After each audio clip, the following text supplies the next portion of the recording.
sumpah itu, maka sampean akan hancur lebur seperti air di dalam bendong itu.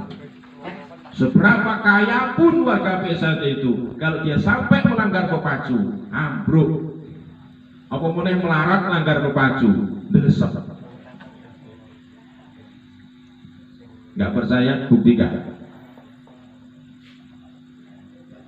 Paham?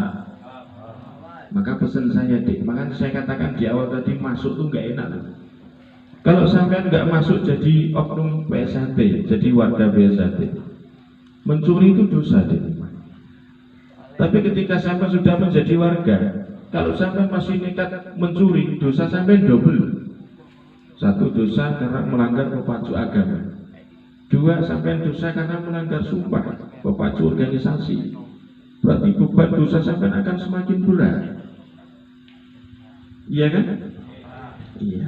Tapi insya Allah kalau didasari di awal dengan niat yang baik, yang sekiranya niat itu bisa mendatangkan ridhonya Tuhan kepada diri kamu, insya Allah sampean akan dilindungi dan dijaga dari melakukan hal-hal yang sifatnya melanggar pepacu. Amin Allahumma amin. Jadi stay. Paham? Nah, ini baru niat loh ini. Belum tujuan, belum cara, belum hasil akhir. Masih niat toh. Belum tujuan, belum cara, belum hasil akhir. Saya lihat sudah capek semua. Capek? Capek belum? Ya, biasa capek ya. Biasa capek. Kalau latihan sekarang itu insya Allah banyak enaknya. Apalagi siswa-siswa cap COVID-19 ini kan, insya Allah enak. Jadi kemarin itu sempat saya gurauan lah ya, guyonan dengan teman-teman pengurus di cabang pas saat sehat itu. Enak ya siswa tahun ini ya, ada yang bilang gitu, salah satu pengurus. Enak gimana Mas? Ya latihannya agak serius, tahu-tahu jadi warga desa kan. Oh alah. Ya sampai niri kok jadi kayak baju sakral sing lambangi logo waru bersinar. Lalu logonya apa Mas? Logonya gambar corona kayak virus kayak apa-apa. Jadi bed sampai nanti itu nggak ada warunya bersinar ini enggak, gambar COVID. Itu khusus warga COVID kan ini. Mau nggak? Alasannya? Karena jelek apa karena saking cintanya kepada bed ini? Alasannya karena lambang COVID itu jelek atau karena cinta kepada bed PSAT? Cinta ya? Cinta dengan bed ini? Cinta? Makanya saya berpesan jaga bed ini seumur hidup sampean. Paham ya? Jaga. Bukan hanya di dunia, sampai di akhirat nanti. Amin Allahumma amin. Kalau sampean bertanya apakah sampean cinta Mas? Cinta. Saking cintanya saya, maka saya bersemboyan. Saya tidak akan pernah ikut latihan pencak lagi setelah saya jadi warga PSAT. Karena dulu, bukan dulu sampai sekarang sebenarnya, saya juga warga Nusa, Gasmi. Di pondok pesantren saya ikut latihan Gasmi. Kalau ada yang bertanya, kenapa Mas sekarang nggak pernah pakai sakral Gasmi? Sakralnya nggak muat. Sakralnya nggak muat.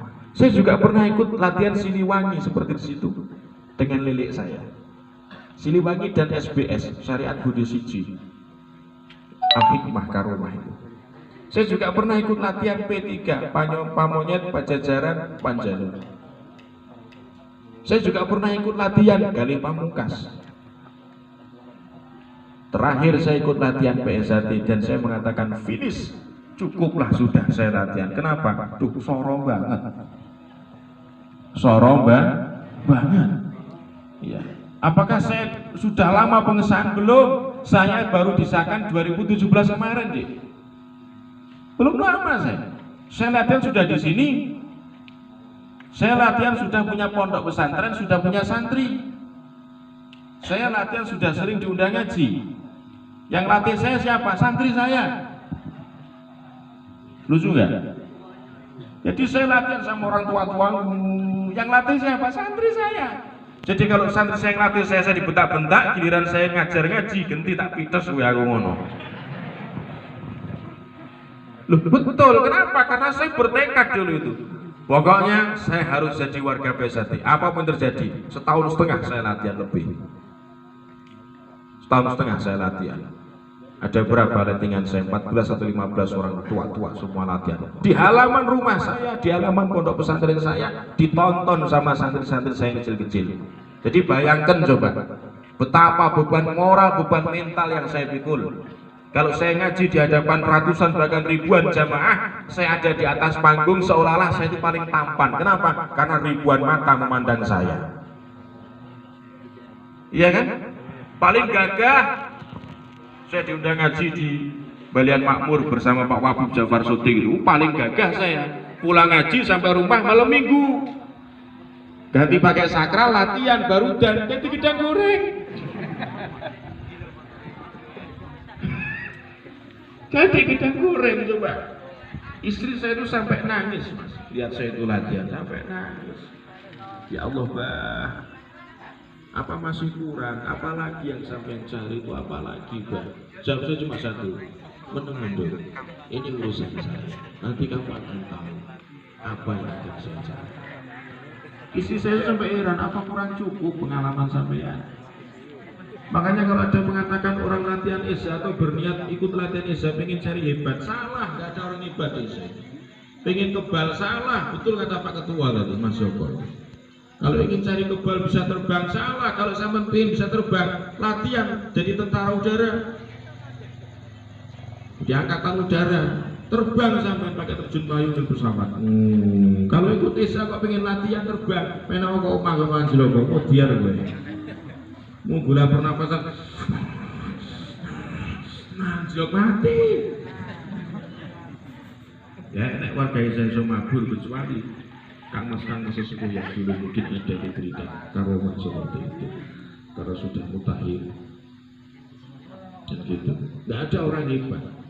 Makanya saya paham. Dulu saya itu niat saya waktu mondok, sedikit saya cerita ya.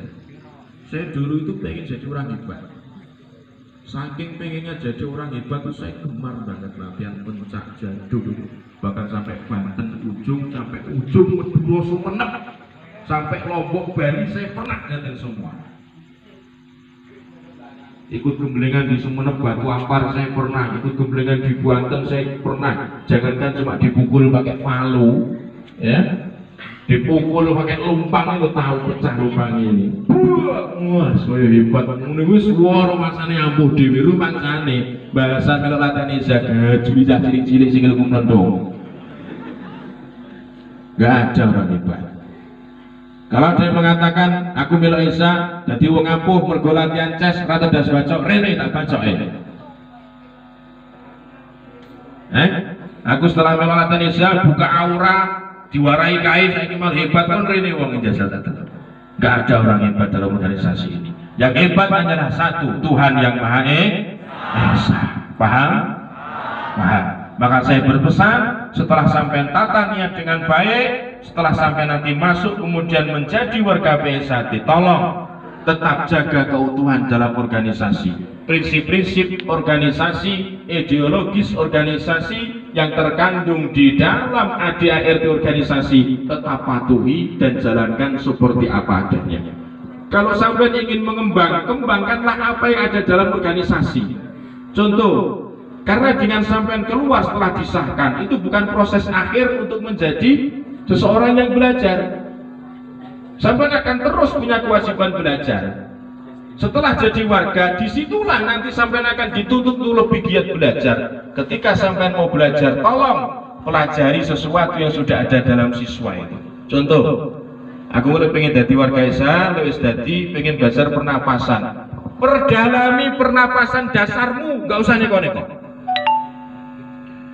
Dari hitungan 2 naik ke 4, naik ke 6, naik ke 8, naik ke 10, kalau bisa sampai naik ke 20, mudiar gue. Saya iso mengkelasi master maji itu nggak bisa. Kalau lettingan Kang Mas Supriyanto itu pernapasan bisa sampai 12. Kalau kita siswa papatnya ngobos sedang bus betul kok buri ngentut ngonar pengen nampuh tae apa. Nggak usah niat yang neko-neko. Nanti kalau setelah jadi sampean, apalagi kalau warga baru, saya pesen sangat rawan ya. Karena itu tadi itu, seperti halnya induk ayam yang punya anak itu tidak sama warna dan coraknya. Setiap warga Indonesia itu pasti corak pemikiran dan prinsipnya berbeda. Ada yang kepuasannya itu cukup dalam organisasi, ada yang kepuasannya itu harus dengan cara mencari sensasi di luar, itu ada. Sampai jangan ikut-ikut yang di luar ya. Cukuplah dalam organisasi ini. Kalau dalam organisasi ini sampai kembangkan dengan baik, sudah cukup. Sudah cukup. Gak usah yang neko-neko.